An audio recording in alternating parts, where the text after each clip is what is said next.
The very first thing we did when we got the truck in here was pulled the bed off it so we see what we have to work with. How many pieces below are going to be relocated. The bed itself, to pull it off, pretty quick job. Instead of just looking at pictures or climbing underneath it, we can actually see what needs to be moved to be able to make the space to be able to package our camper. Took some drawings of what we think this is going to end up. Brad bent up some tubes. We just tacked them together, and you'll see this will give you an idea of the height. Watch the lights up there and stuff too of the vehicle. So that is going to be the basic shape. You'll see that this bar right here kind of follows the body line over there. This gets cut out. This will be your walkthrough. This area will drop down. Spare tire will be gone. We need to go below frame height if we want to be able to stand up inside this. Otherwise, the vehicle would have to be almost 11 feet tall.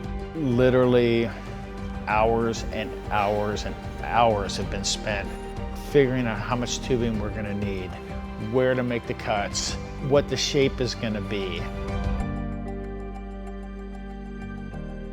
In the last couple of weeks, we've made huge leaps and bounds. We actually have a complete cage that for the first time today, we're going to try to see if it'll fit on the back of the Tacoma. I'm feeling pretty good about this moment.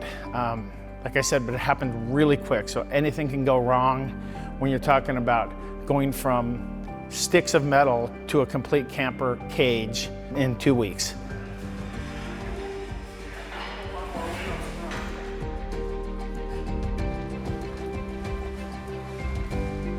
I think we're there. The installation of it went 1,000 times better than I could have even expected. It's quite an exciting feat to see everything come together and it looked right. There is still so much left to do. We still need to figure out how we're gonna skin this thing. The easiest thing would be to do just sharp edges everywhere. That doesn't look good at all. So we need to work with some of our aluminum tools, and we're gonna try to make rounded corners all the way around. What I see behind me is a vehicle that is engineered correctly, but also can be made to look really cool.